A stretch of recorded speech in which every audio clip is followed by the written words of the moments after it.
Good evening and welcome to the FLG SHOW. I'm Crystal Rivers. And I'm Gus Margiotta. Thank you for joining us. One local Flagstaff museum is working hard to not only preserve the history of the city, but the county as well. Delainey has the story. Housed in the historical Coconino County Hospital for the Indigent, the Pioneer Museum is home to many artifacts of Flagstaff and Coconino County history. The museum not only holds the history of the first pioneers of Flagstaff, but also the history of Flagstaff throughout the years. It's not always about talking about the past, it's about talking about our story for future generations. And what I like about that is that's still true today. As much as people like to believe that history museums are all about talking about the past, we're as much about the future as we are, or more about the future than we are about the past. So, you know, I like to ask young people and our visitors, are you a pioneer? And sometimes they say, well, no, I'm not a pioneer. I didn't come here on a wagon. But we're all pioneers. We're pioneers in the 21st century. One of the artifacts that the museum holds is a medical instrument known as the iron lung that was used to help treat polio patients as well as people suffering from serious lung ailments. The interesting part of the museum itself would, by necessity, be our iron lung. That piece of equipment was used by many people to live, not as a offhand aid, but a literal life giver. The Pioneer Museum is very active in the community, throwing many events including a historic 4th of July celebration, as well as educating elementary school students throughout the year. Well, we do candle dippings, we do soap making demonstrations, we do spinning and weaving.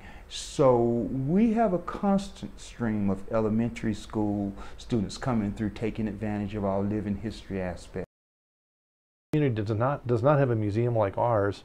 There's no repository of your local story. And I like to say that the health of a local museum is an indicator of a healthy community. If a community cares about its story, wants to preserve its story, cares about its history, then typically they will support their local museum and be enthusiastic about it. And this community is enthusiastic about it. The Historical Society was founded in 1905, but didn't have a permanent building until the 1960s when they took over the now Pioneer Museum. Flagstaff is full of historical buildings, with one of them only being a few steps behind NAU. Kevin Bertram takes us to the Reardon Mansion. The Reardon Mansion looks beautiful in the sunset light. It did nearly 100 years ago, and the Reardon family built this classic arts and crafts style home here in Flagstaff, Arizona. Joe Meehan is the manager of Reardon Park. He says the mansion has a unique history, and the family that lived in it has gone on to influence what Flagstaff is today. The Reardon Mansion was built by Timothy and Michael Reardon, two brothers, who owned the local lumber mill. They had been living in Flagstaff. They had owned the mill with their brother Matt from the 1880s, mid-1880s on. In 1897, they bought out Matt, and so they were the two partners that owned the mill. They built the mansion. The mansion is 6,000 square feet on each side, with about 1,000 square feet in the middle, and so it's about 13,000 square feet under the roof. Was built in the arts and crafts style, which is utilizing the natural elements around the site for the construction of the site and the enhancement of the living conditions. So it's made out of ponderosa pine, which is only natural, and also out of volcanic rock. We're in the middle of the largest standing ponderosa pine forest in the world, as well as the middle of a field of 300 extinct volcanoes. They lived in it until their death. Michael died in 1930, and Tim died in 1946. And then the family continued to live in it. And in 1976, they started negotiating with state parks. Even in a city chock full of rich history, Meehan says Reardon stands out. It's truly a unique arts and crafts site. There are a number of other architecturally intact sites nationwide. This is the only one that I'm aware of that is not only intact architecturally, but also is furnished entirely with the artifacts, the materials that were owned by the Reardons. There's nothing here that that just came in as they might have had. I guess the biggest question is, when people walk in the front door, if they're not familiar with us, is what is this place and why is it important?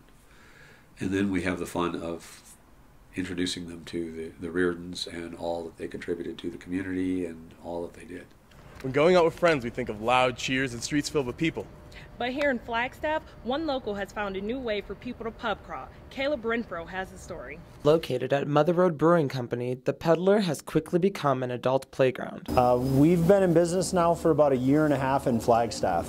We started up in October of 2011. In our first full year here in Flagstaff, we did over 179 tours downtown and south side. And now recently we've just opened up our second Peddler in Prescott, which is the Prescott Peddler.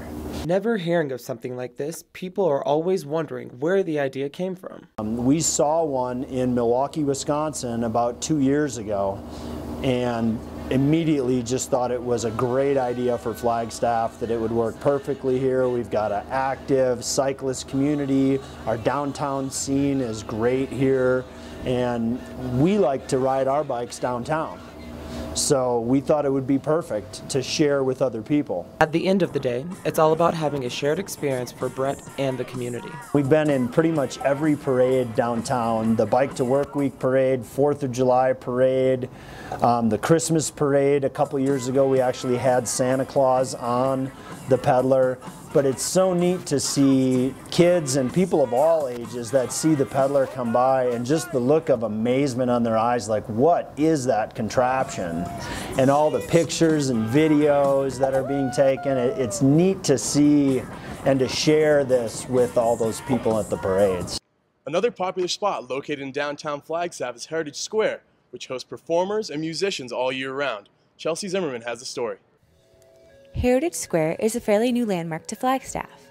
Located in the center of historic downtown, it is known as a community living room, or a place for the community to come together. In 1992, it was decided Flagstaff was in need of a space like this for the community. Half of the original Babbitt department store was torn down to make room for the square. Part of the building that we are sitting in today was actually torn down, leaving half of this block as just a dirt parking lot. And it remained that way for several years, and people wondered what ought to become of this big dirt parking lot downtown. Flagstaff, unlike many other small cities and large cities across the Southwest, never had a central square or a community meeting place like the square in Prescott or Santa Fe or Albuquerque.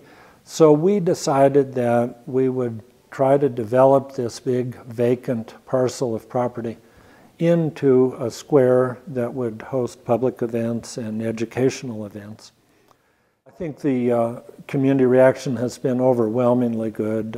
You just need to look at the turnout to, say, the Saturday night movies on the square, or the New Year's Eve celebration, or many of the musical events on the square. Heritage Square not only offers events to the community, but also gives a way to become a part of the square. The bed of bricks that coat the square floor is covered in names. These are families and individuals that have helped create and preserve Heritage Square. To hear more about events at Heritage Square, visit heritagesquaretrust.org. When we come back, we'll go inside Flagstaff's historic museum club.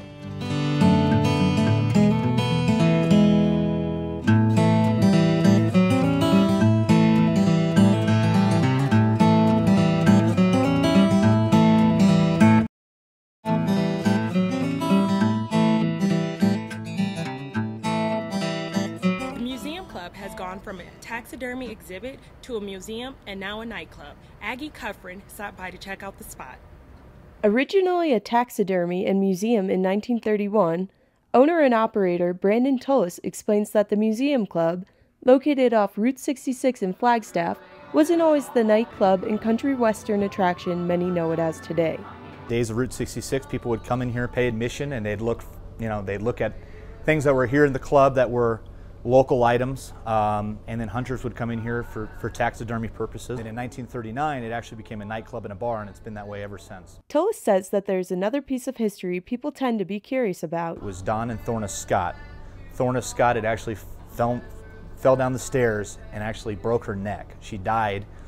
A couple weeks later, Don, he shot himself in front of the fireplace, so they say that those are the ghosts that haunt the building to this day. In 1993, the Museum Club became a historic landmark, giving the club more visitors than before. Being a historic landmark has really jump-started, the awareness to people in other countries and in this country. We have people that do Route 66 tours, and they come in here because we're one of the destinations in a travel book. Today, Tullis says there's always something different happening at the club. We do karaoke, we have live music, we do poker nights, we have trivia nights, and then we have the national acts that come in, and then when we don't have national acts, we have live music every single weekend. If you plan on visiting the Museum Club, know its nickname. Zoo is, the animals are here, and part from that is there was, a history of people coming out and getting wild. Ghost hunting is a year-round tourist attraction in Flagstaff. We'll go inside one of the city's haunt spots coming up.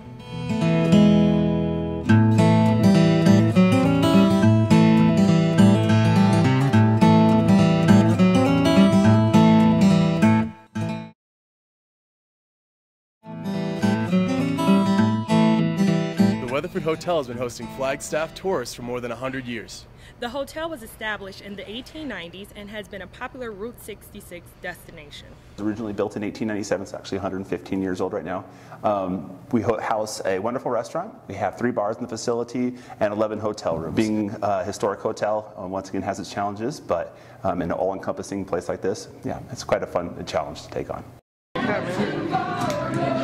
Zangray Ballroom itself, which the bar itself came out of the Crystal Palace Liquor Company from Tombstone, Arizona, and dates back to 1870. We want everyone to experience this hotel the way it should be. We just all try and pull together and just make it a fun environment. The customers can absolutely tell when we're having a good time. It's just a great place to come to have fun, listen to some music, have a couple cocktails, and relax and just enjoy Flagstaff. Why would you go anywhere else? Seriously, there's no other place in town like this. In 115 years old, we have our own, like I said, we have a role to fulfill here to make sure it's as successful as possible and a part of the downtown history and a Flagstaff icon. If you'd like to do your own ghost hunt in Flagstaff, visit flagstaffarizona.org to get a list of haunted places. We'll be right back.